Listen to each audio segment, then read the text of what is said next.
चलिए शुरू करते हैं, कल वाली क्लास को ही आगे बढ़ाते हैं। और हम कल भारत के भूगोल के सामान्य परिचय के अंतर्गत भारत की स्थलीय सीमा को कवर कर रहे थे। बता दिया गया था कि भारत की जो स्थलीय सीमा है वो 15,200 किलोमीटर है, जो कुल 7 देशों के साथ सीमा बनाते हैं। ठीक है, बच्चे कहीं चले गए क्या? बाकी लोग खाना वाना खा रहा है? अच्छा, कल फेस्टिव है। अच्छा, नहीं लोग, ये लोग क्यों रोकेंगे? अच्छा, कुछ मैरिड भी हैं। हाँ, जो मैरिड हैं वो लगवा रही हैं, कोई बात नहीं, लगे रहिए। तो क्या बता रहा था मैं? हाँ, 7 देशों के साथ ये सीमा बनाते हैं। कल हमने चर्चा कर ली थी कि कौन से देश के साथ कितनी सीमा लगती है और कितने राज्य भारत के लगते हैं। म्यांमार तक हम पढ़ चुके थे, म्यांमार तक पढ़ चुके थे। आज उसी क्लास को आगे बढ़ाते हैं और आप हेड डालेंगे। पहले ये खत्म कर लेते हैं, फिर आगे बढ़ेंगे। भूटान के साथ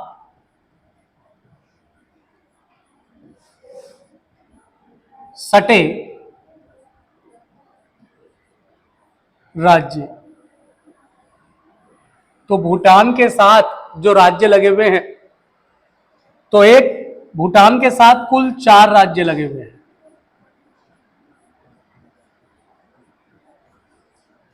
कुल 4 राज्य लगे हुए हैं। इसमें पहला है सिक्किम,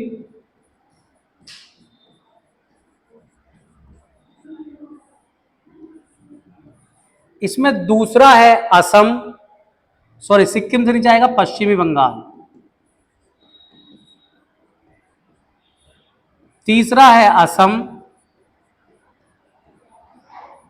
और चौथा है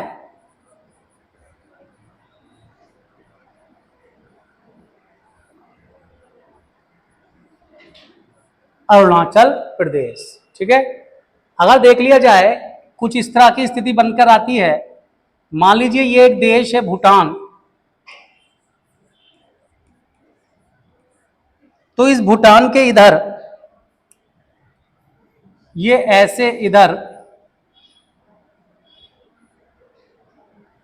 इधर तो लगा हुआ है सिक्किम, ये इसके नीचे इस तरह से ये लगा हुआ है पश्चिमी बंगाल, और इस तरह से ये असम, और इधर लगा हुआ है इसके अरुणाचल प्रदेश।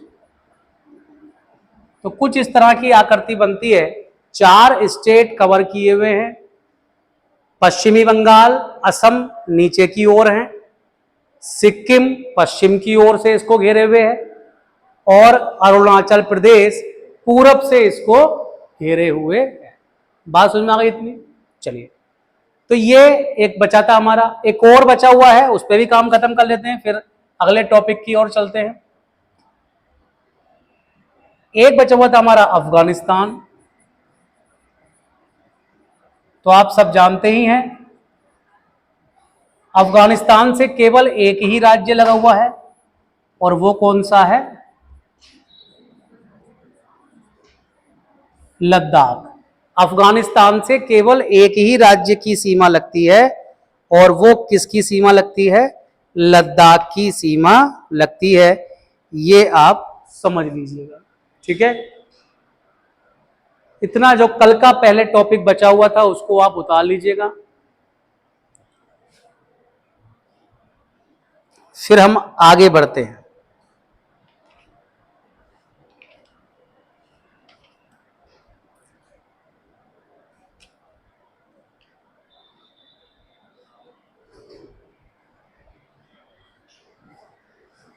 उतार लिया? ये उतार लिया सबने? चलिए, अब देखिए अगला जो एक छोटा सा टॉपिक है, ये तो अभी तक हमने पढ़ा। हमने पहले भारत की जलीय सीमा पढ़ा, फिर भारत की स्थलीय सीमा पढ़ा। अब भारत का सामान्य परिचय चल रहा है, इसी में एक और चीज हम पढ़ लेते हैं, कर्क रेखा। कर्क रेखा जो भारत के लगभग मध्य से होकर गुजरती है। तो हेडिंग डाल देंगे सभी लोग, भारत और कर्क रेखा, भारत और कर्क रेखा।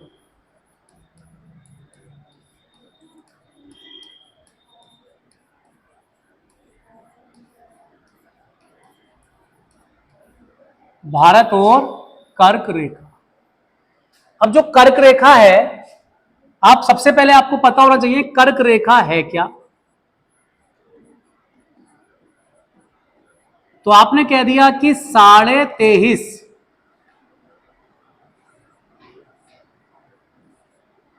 डिग्री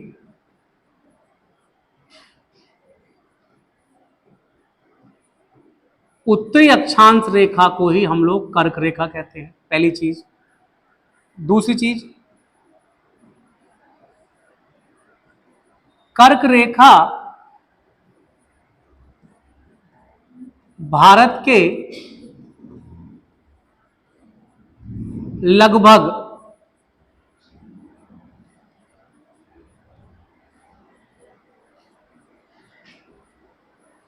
मध्य से गुजरती है। तीसरी चीज समझेंगे,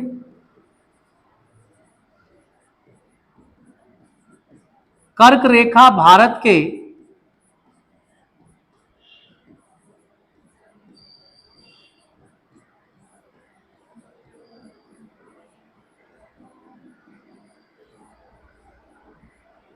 आठ राज्यों से गुजरती है। अब ये जो कर्क रेखा भारत के 8 राज्यों से गुजरती है, ये कौन कौन से राज्य हैं, ये कौन कौन से राज्य हैं। तो इसके लिए सीधा काम कर लेते हैं हम लोग, एक रेखा ही खींच लेते हैं।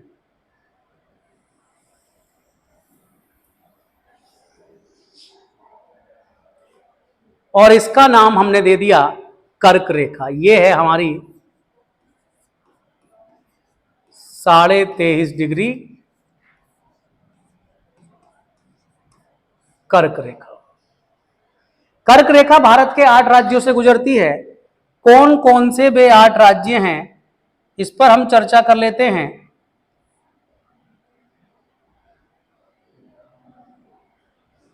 तो सबसे पहले इसमें जो स्टेट आएगा वो आएगा गुजरात। कौन सा आएगा? गुजरात। गुजरात के बाद जो इसमें स्टेट आएगा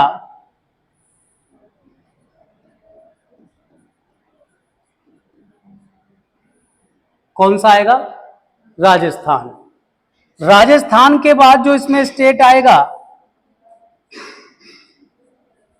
वो क्या आएगा? मध्य प्रदेश। ठीक है, मध्य प्रदेश के बाद जो इसमें स्टेट आएगा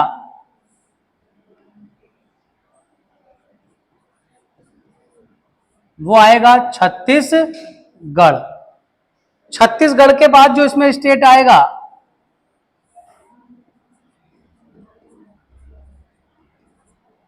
कौन सा आएगा? झारखंड। झारखंड के बाद जो इसमें स्टेट आएगा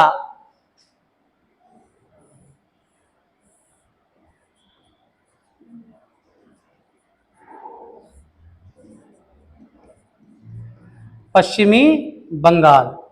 और पश्चिमी बंगाल के बाद जो इसमें स्टेट आएगा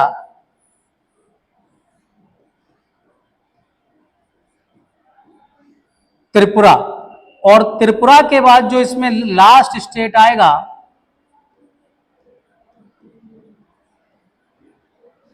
मिजोरम।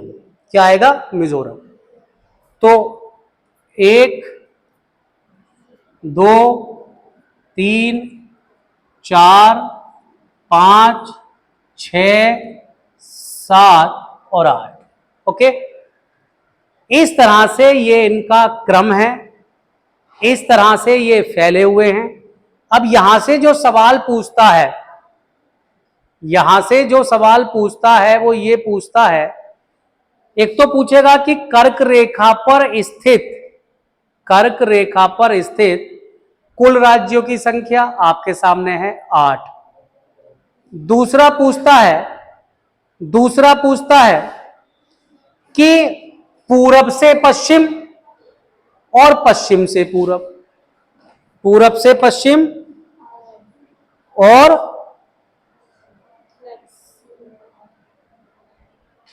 पश्चिम से पूरब। तो वो आए हुए हैं, तो 1 बजे 1 बजे आए ना, उमेश सर भी आ जाएंगे ना।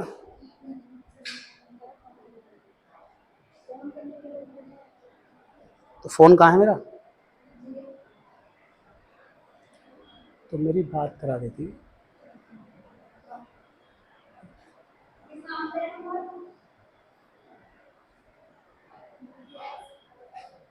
ठीक है, तो ये समझिएगा आप, उतार लिया सबने। अब देखिए ये याद कैसे रहेंगे, इनकी इनको क्रम जो है इनका वो याद करने के लिए एक ट्रिक मैंने बना रखी है, तो उस ट्रिक को आप थोड़ा सा देख लेंगे, समझ लेंगे, फिर बाद में आप लिख लेंगे, ट्रिक देख लेंगे।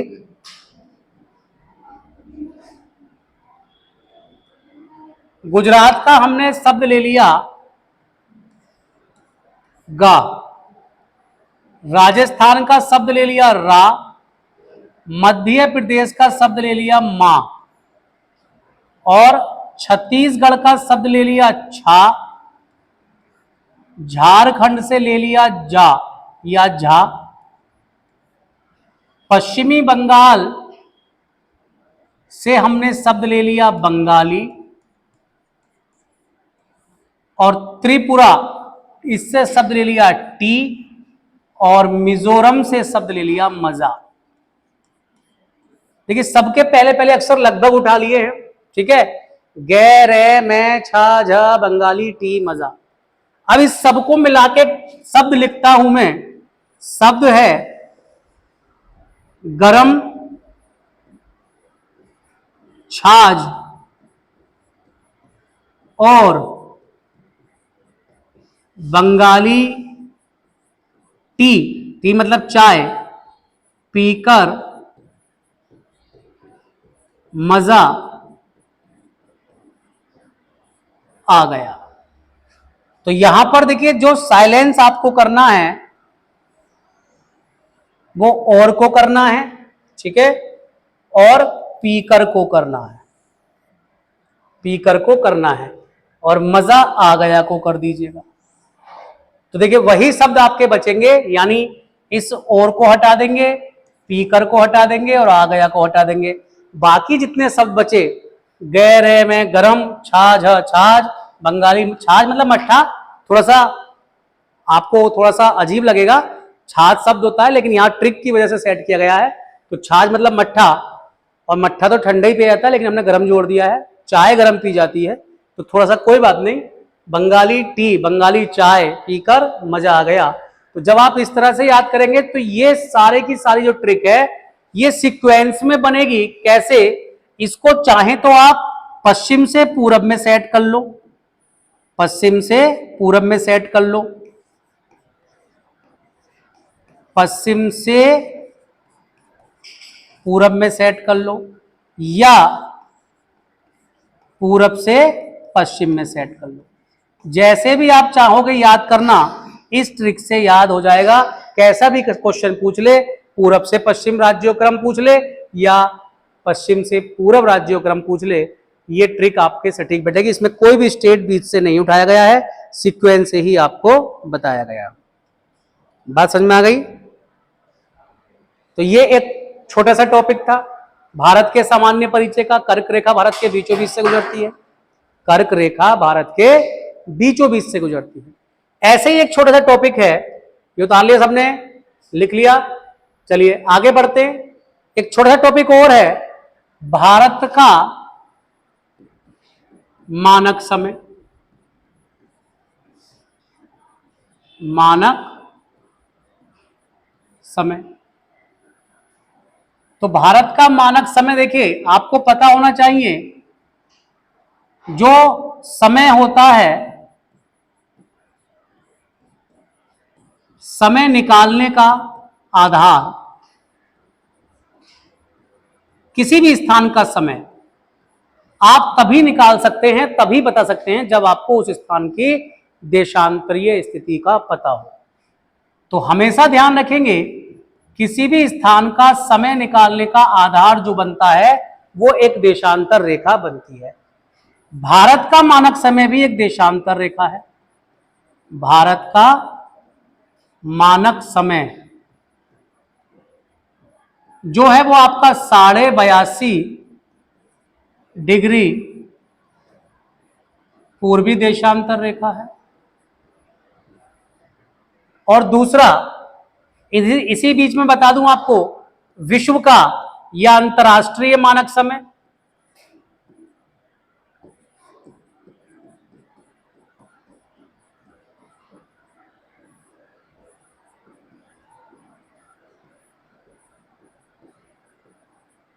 अंतर्राष्ट्रीय जो मानक समय है, अंतर्राष्ट्रीय मानक समय ये आपका पड़ता है 0 डिग्री देशांतर, या जिसे आप कहते हैं ग्रीनविच रेखा। तो 0 डिग्री देशांतर जो है वो अंतर्राष्ट्रीय मानक समय रेखा है, पूरे विश्व का समय निर्धारण करने वाली रेखा है। और 82.5 डिग्री पूर्वी देशांतर जो रेखा है वो कैसी रेखा है? वो भारत का मानक समय निर्धारण करने वाली रेखा है। उतार लीजिए आप फटाफट, इसको लिख लेंगे, लिख लेंगे इसको। आगे बढ़े। अब देखिए यहां से और क्या क्वेश्चन बनते हैं। अब यहां से एक क्वेश्चन ये भी बनता है, यहां से एक क्वेश्चन ये भी बनता है कि जो भारत का मानक समय है,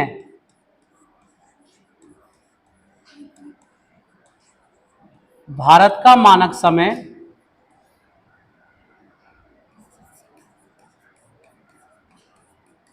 अंतर्राष्ट्रीय मानक समय से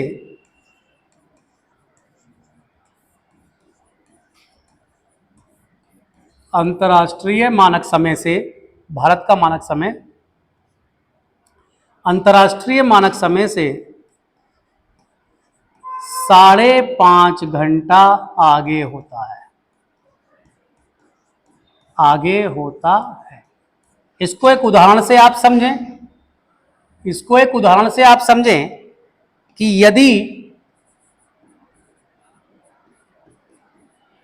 ग्रीनविच जो कि अंतर्राष्ट्रीय मानक समय है, ग्रीनविच पर 12 बजे होंगे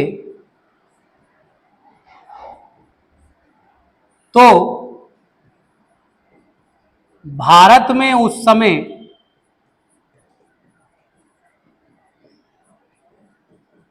कितना बजेगा? 5:30 बजेगा। यही पॉइंट कह रहा है, ये वाला पॉइंट यही बताने का प्रयास कर रहा है कि जो भारत का मानक समय है वो ग्रीनविच से या अंतर्राष्ट्रीय मानक समय से 5.5 घंटा आगे होता है। मैंने आपको जब वर्ल्ड ज्योग्राफी बताया था तो समय निकालना सिखाया था, याद है कि भूल गए? समय निकालना सिखाया था, याद है कि भूल गए? चलिए, तो चलिए मैं एक बार फिर से आपको प्रयास करता हूं, समय कैसे निकाला जाता है, ये कैसे 5.5 घंटा आगे है, क्यों आगे है, ये तो हमने रट ली बात, लेकिन ये क्यों आगे है मैं सिखाता हूं।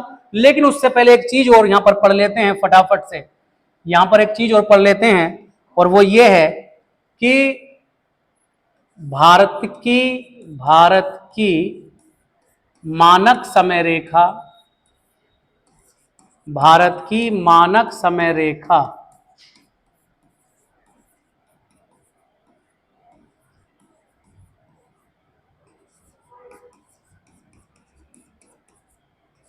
जिसको 82.5 पूर्वी देशांतर कहा जाता है, देशांतर रेखा, इसको ब्रैकेट में लिख लें। भारत के 5 राज्यों से होकर गुजरती,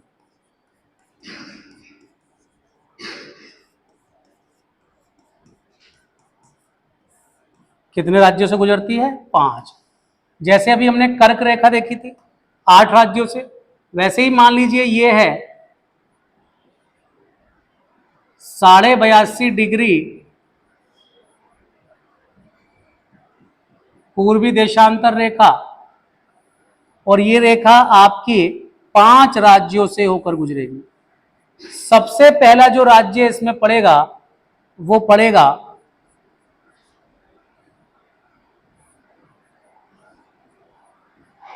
उत्तर प्रदेश। क्या पड़ेगा?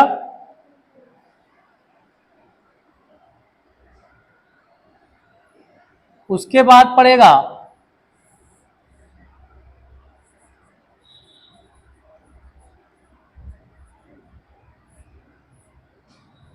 मध्य प्रदेश। क्या पड़ेगा? मध्य प्रदेश। उसके बाद पड़ेगा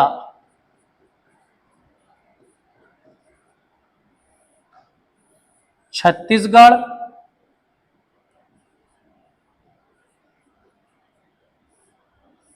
छत्तीसगढ़ के बाद पड़ेगा उड़ीसा।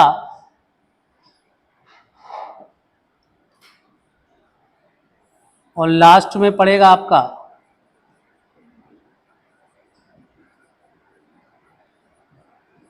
तो 1 2 3 4 5 5 राज्यों से होकर बहती है।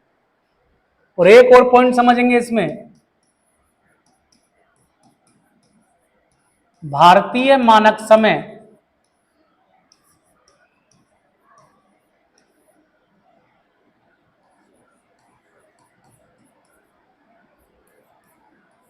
प्रयागराज के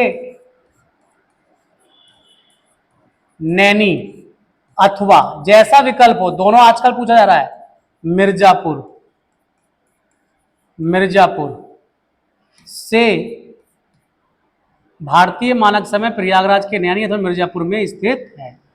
मिर्जापुर में जहां से भारत का टाइम जोन निर्धारित किया जाता है वो नैनी नामक स्थान पर है। और ये जो टाइम जोन है ये थोड़ा सा खिसक कर मिर्जापुर में आ गया है, तो इसलिए आजकल क्वेश्चन में विकल्प में मिर्जापुर भी होता है और उसको सही मान लिया जाता है।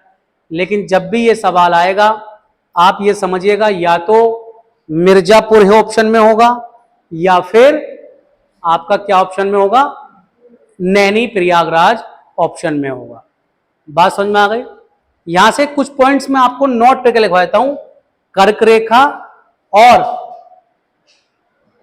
ग्रीन भारतीय मानक रेखा से, देखिए कर्क रेखा से हमेशा ये सवाल तो आता ही आता है कितने राज्यों से गुजरती है, लेकिन एक सवाल ये आता है कर्क रेखा पर कौन सा राज्य स्थित नहीं है।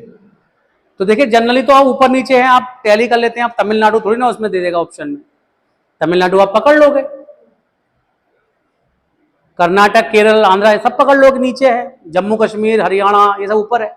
यहां जो कंफ्यूजन वाला पार्ट बनता है कर्क रेखा में वो बनते हैं 2 स्टेट, एक उत्तर प्रदेश और एक बिहार।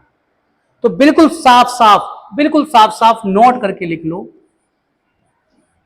बिल्कुल साफ साफ कि कर्क रेखा पर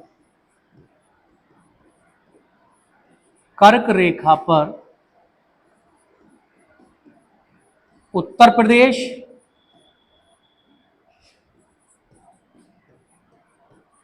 और कर्क रेखा पर उत्तर प्रदेश और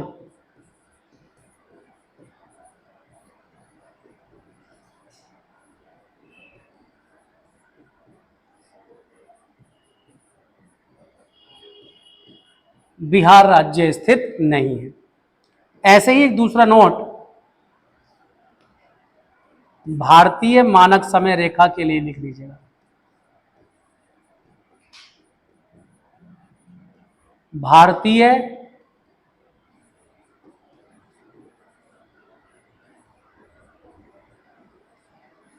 मानक समय रेखा पर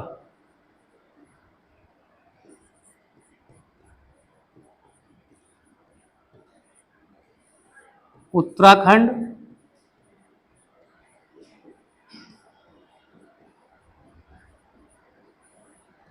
और तमिलनाडु राज्य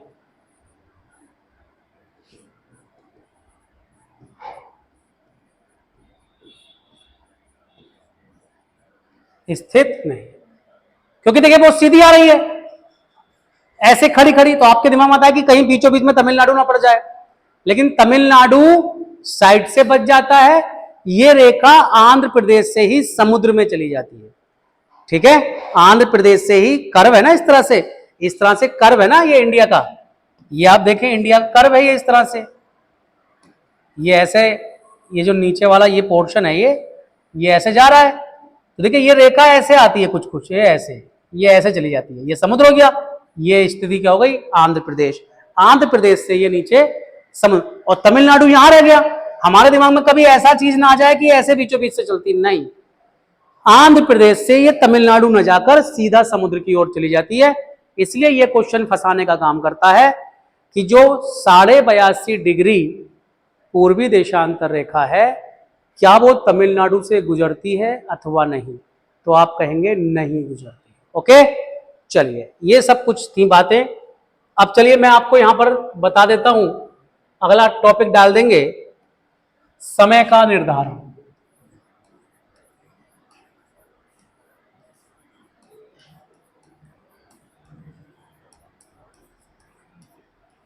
समय का निर्धारण, जैसा कि मैंने बताया, समय का निर्धारण किसके आधार पर होता है, देशांतर के आधार पर होता है। ठीक है, देशांतर की कुल संख्या, देशांतर की कुल संख्या जो ग्लोब पर है वो होती है कितने, 360। ठीक है, और देशांतरों को हम डिग्री में व्यक्त करते हैं। 1 डिग्री देशांतर, 2 डिग्री देशांतर, ऐसी कुल कितने देशांतर होंगे, 360 डिग्री देशांतर। और यहां हमें यह भी पता होना चाहिए कि ये जो पृथ्वी है ये अपने अक्ष पर एक चक्कर लगाती है 24 घंटे में। तो हम कह सकते हैं कि पृथ्वी 24 घंटे में 360 डिग्री देशांतर की दूरी तय करती है। तो 1 डिग्री देशांतर समय निकालने के लिए तो आप नियम लिख सकते हैं कि पृथ्वी 360 डिग्री देशांतर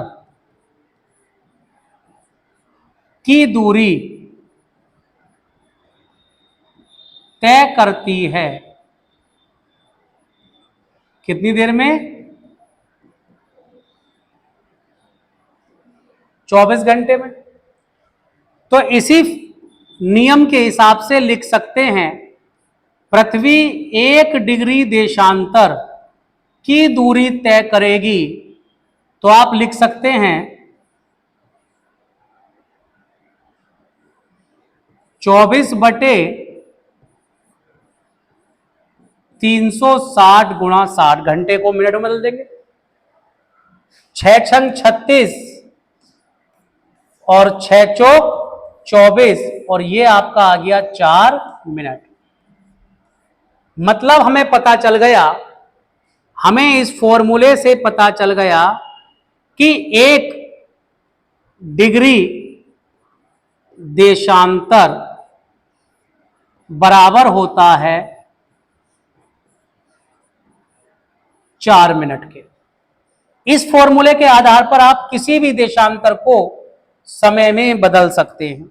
कैसे, आपसे वो पूछ ले कि भैया आधा डिग्री देशांतर कितने समय के बराबर होगा, तो आप कह सकते हैं 2 मिनट। एग्जाम में आया हुआ है 15 डिग्री देशांतर बराबर कितना होगा, आप कह दोगे 1 घंटा। 15 डिग्री देशांतर बराबर कितना होगा, समझ में आ रहा है कैसे हो रहा है, 15 को 4 से गुणा कर दो, 15 चौका 60, 60 मिनट आ जाएंगे, और 60 मिनट बराबर 1 घंटा। ऐसी वो आपसे पूछ सकता है 60 डिग्री देशांतर कितने बराबर होगा, तो 4 घंटा हो जाएगा सीधा सीधा, आप लगा लीजिएगा, कैलकुलेट कर लीजिएगा।